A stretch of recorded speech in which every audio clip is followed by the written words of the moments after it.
ನಮಸ್ತೆ ವೀಕ್ಷಕರೇ, ಮಲೆನಾಡು ದಿನಚರಿ ಚಾನಲ್ಲಿಗೆ ಸ್ವಾಗತ. ಈ ದಿನ ನಾನು ಹಾಡೆಗಡ್ಡೆ ಅಂತ ಇಲ್ಲೆಲ್ಲ ಸಿಗುತ್ತೆ, ಕಾಡಲ್ಲೆಲ್ಲವ ನಮ್ಮನೆ ಹಿತ್ತಲಲ್ಲೂ ಎಲ್ಲ ಬೆಳೆದಿದೆ. ಆ ಹಾಡೆಗಡ್ಡೆ ಅಂತ ಕಾಳು ಇರ್ತದೆ, ಅದರದ್ದು ಚಟ್ನಿ ಮಾಡೋದು, ರುಚಿಕರವಾದ ಚಟ್ನಿಯನ್ನು ಮಾಡೋದು ಹೇಳ್ತಾ ಇದ್ದೇನೆ.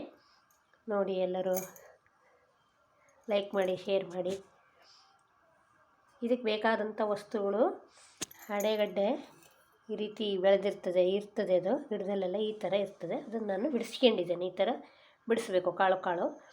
ಆಮೇಲೆ ಅದಕ್ಕೆ ಸ್ವಲ್ಪ ಮೆಣಸಿನ್ಕಾಯಿ, ಆಮೇಲೆ ಕಾಯಿ, ತೆಂಗಿನಕಾಯಿ, ಹುಣಸೆಹಣ್ಣು, ಉಪ್ಪು, ಆಮೇಲೆ ಸ್ವಲ್ಪ ಕೊಬ್ಬರಿ ಎಣ್ಣೆ, ಸಾಸಿವೆ ಕಾಳು. ಕೊಬ್ಬರಿ ಎಣ್ಣೆ ಒಗ್ಗರಣೆಗೂ ಬೇಕು, ಆಮೇಲೆ ಈ ಕಾಳನ್ನು ಹುರಿಲಿಕ್ಕೂ ಬೇಕು. ಈ ಕಾಳನ್ನು ಚೆನ್ನಾಗಿ ಎಣ್ಣೆ ಬಿಟ್ಟು ಒಲೆ ಮೇಲೆ ಹುರಿಬೇಕು. ಹುರಿದು ಆಮೇಲೆ ಅದನ್ನು ಚೆನ್ನಾಗಿ ಹುರಿದಾದ್ಮೇಲೆ ಅದನ್ನು ರುಬ್ಬಬೇಕು. ಇದನ್ನೆಲ್ಲದನ್ನು ಹಾಕಿ, ಸಾಮಗ್ರಿಗಳನ್ನು ಹಾಕಿ ರುಬ್ಬಬೇಕು. ಇದನ್ನು ಈ ರೀತಿ ಹುರ್ಕೊಂಡಿದ್ದೇನೆ. ಈ ರೀತಿ ಚೆನ್ನಾಗಿ ಇದು ಸ್ವಲ್ಪ ಕೆಂಪಾಗಬೇಕು. ಕಾಳು ಬಿಳಿ ಇರ್ತದೆ. ಈ ಕಾಳನ್ನು ಸ್ವಲ್ಪ ಕೆಂಪಾಗೋ ತನಕ ಹುರಿಬೇಕು. ಅದಕ್ಕೆ ಮೆಣಸಿನ್ಕಾಯಿನೂ ಹಾಕಿದ್ದೇನೆ. ಈ ರೀತಿ ಹುರಿದಂಥ ಕಾಳನ್ನು ಕಾಯಿ, ಉಪ್ಪು, ಹುಳಿ ಎಲ್ಲ ಹಾಕಿ ಮಿಕ್ಸಿಗೆ ಹಾಕಿ ಅದನ್ನು ರುಬ್ಬಿ ಹಾಕ್ಕೊಂಡು ಒಗ್ಗರಣೆ ಹಾಕಿದರೆ ಒಳ್ಳೆ ರುಚಿಯಾದ ಹಾಡೆಗಡ್ಡೆ ಚಟ್ನಿ ರೆಡಿ ಆಗ್ತದೆ.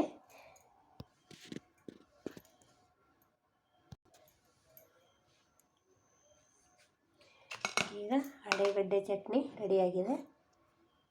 ಇದು ಹಾಡೆಗಡ್ಡೆ ಚಟ್ನಿ.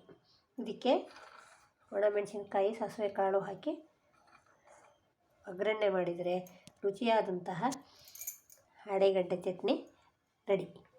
ಇದನ್ನು ಮಳೆಗಾಲದಲ್ಲಿ ಚಟ್ನಿ, ತಂಬುಳಿ ಇಂಥದ್ದೆಲ್ಲ ಮಾಡಿ ಊಟ ಮಾಡೋದ್ರಿಂದ ದೇಹನೂ ತಂಪಾಗಿರ್ತದೆ, ಆರೋಗ್ಯಕ್ಕೂ ಒಳ್ಳೆಯದು. ಈ ವಿಡಿಯೋ ನೋಡಿ ಲೈಕ್ ಮಾಡಿ, ಶೇರ್ ಮಾಡಿ ಹಾಗೂ ಸಬ್ಸ್ಕ್ರೈಬ್ ಆಗಿರಿ.